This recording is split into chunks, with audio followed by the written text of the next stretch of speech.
Hello বন্ধুরা, আসসালামু আলাইকুম। নতুন একটি ভিডিওতে বন্ধুরা আপনাদেরকে ওয়েলকাম। আজকে আমি দেখাবো মাইক্রোসফট ওয়ার্ডের 3টি update tips and tricks. So ভিডিওটিকে মিস করবেন না, সবাই ভিডিওটি সম্পূর্ণ দেখবেন। ইনশাল্লাহ 3টা কাজ জানতে পারবেন, যে কাজগুলো আপনাদের বাস্তব জীবনে অনেক উপকার আসবে।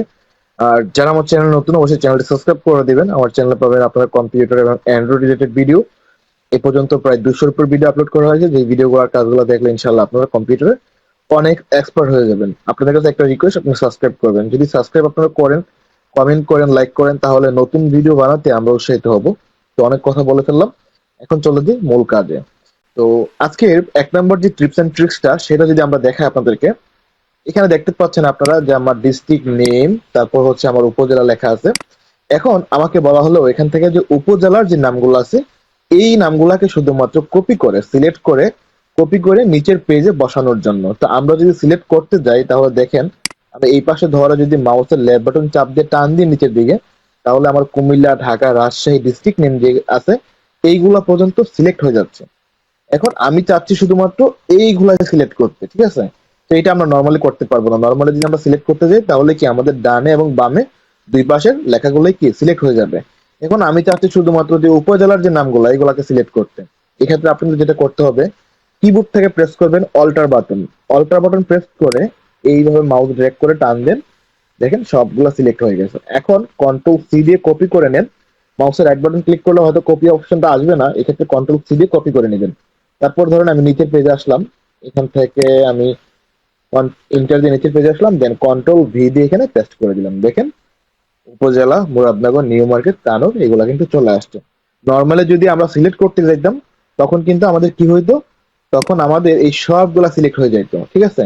এই ক্ষেত্রে আমরা যেটা করতে পারি, সেটা হচ্ছে আমরা অল্টার বাটন চাপতে ধরে, মাউসের লেফট বাটন চাপতে ধরে টান দেবো, তাহলে কি হবে, আমাদের এই নামগুলা সিলেক্ট হয়ে যাবে। 2 নাম্বার যে ট্রিপস এন্ড ট্রিক্সটা, সেটা হচ্ছে যে ধরেন এখান থেকে এই লেখাগুলোর নিচে আপনার আন্ডারলাইন দেওয়ার প্রয়োজন। তা আমরা আন্ডারলাইন কিভাবে দিই? এখান থেকে আমরা আন্ডারলাইন দিই, অথবা কন্ট্রোল ইউ প্রেস করলে আন্ডারলাইন হয়। কিন্তু এখানে যে আন্ডারলাইনটা হয়েছে, এটা হচ্ছে লম্বা একটা লাইনের মতো হয়ে গেছে। এখন আপনাকে বলা হলো যে লম্বা লাইন না, তুমি ওয়ার্ডে আন্ডারলাইন দাও। ভিডিও পর্যন্ত একটা আন্ডারলাইন হবে, প্রোভাইডার্স পর্যন্ত একটা আন্ডারলাইন হবে, পাওয়ারফুল পর্যন্ত একটা আন্ডারলাইন হবে। এইভাবে তুমি আন্ডারলাইন দাও, তাহলে কি হবে দেখুন। প্রথমত এই আন্ডারলাইনটা আমরা এখান থেকে রিমুভ করে দিই, আমরা কন্ট্রোল ইউ দিলাম, এটা রিমুভ হয়ে গেল। তো আমরা কিবোর্ড থেকে প্রেস করব কন্ট্রোল ডি, কিবোর্ড থেকে প্রেস করব control D. Control D press করার পর আমাদের সামনে এরকম একটা উইন্ডো আসবে। এখান থেকে যে আন্ডারলাইন স্টাইল যে আছে, এখানে নন দেওয়া আছে, এই রাইট বাটন ক্লিক করে এখান থেকে ওয়ার্ডস অনলি তে ক্লিক করে দিয়ে এখান থেকে যদি আমরা ওকেতে ক্লিক করে দিই, এখন দেখেন আমার ওয়ার্ডে আন্ডারলাইন হয়ে গেছে। ওয়াও, শিখে গেলেন 2 নাম্বার ট্রিপস এন্ড ট্রিক্সটি। 3 নাম্বার যে ট্রিপস এন্ড ট্রিক্সটি, সেটি অনেক ইম্পর্টেন্ট, অনেক মজার। সেটি হচ্ছে আমি চাচ্ছি যে আমার এই ওয়ার্ডে, আমার কম্পিউটারে সেভকৃত আরেকটি মাইক্রোসফট ওয়ার্ড ফাইল এইখানে আমি ওপেন করতে চাচ্ছি। নর্মালি আমরা যদি এখান থেকে এটা ক্লোজ করে যদি আরেকটা ওপেন করি, তাহলে তো এটা ক্লোজ হয়ে গেল, আরেকটা ওপেন হইলো। কিন্তু আমি চাচ্ছি এটা ক্লোজ করব না, আমার এখানেই ওই যেটা সেভ করে রাখছিলাম মাইক্রোসফট আরেকটা ডকুমেন্ট, সেটা এখানে ওপেন হয়ে যাবে। তো আমরা এটা নিচে গেলাম, ধরুন এখানে আসলাম।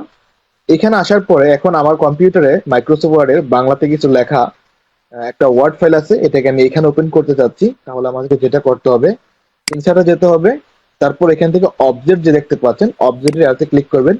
এখান থেকে উপরে যে লেখা আছে অবজেক্ট, এই অবজেক্টে ক্লিক করে দিবেন। অবজেক্টে ক্লিক করে দেওয়ার পরে জাস্ট একটু ওয়েট করবেন। এখান থেকে ক্রিয়েট ফ্রম ফাইলে ক্লিক করে দিবেন। তারপর এখান থেকে ব্রাউজে ক্লিক করে দিবেন। আপনার ফাইলটা যেখানে আছে, আমারটা আছে অ্যাপ ড্রাইভে। এই যে আমার ফাইলটা নিউ মাইক্রোসফট, এটা সিলেক্ট করলাম, দেন ইনসার্টে ক্লিক করে দিবেন। এখান থেকে ওকেতে ক্লিক করে দিন। দেখেন এই পেজের মধ্যে কি ওটা চলে আসছে। Wow, magic! শিখে গেলেন মাইক্রোসফট এক্সেলের 3টি আপডেট টিপস এন্ড ট্রিক্স। ভিডিওটি আপনাদের কেমন লাগলো অবশ্যই কমেন্ট করে জানাবেন, এবং আমার কথাবার্তা, আচার আচরণে যদি আপনাদের বুঝতে কোনো অসুবিধা হয়, তার জন্য আমি ক্ষমা প্রার্থী, আমাকে ক্ষমা করে দিবেন। তো ধন্যবাদ সবাইকে। আসসালামু আলাইকুম।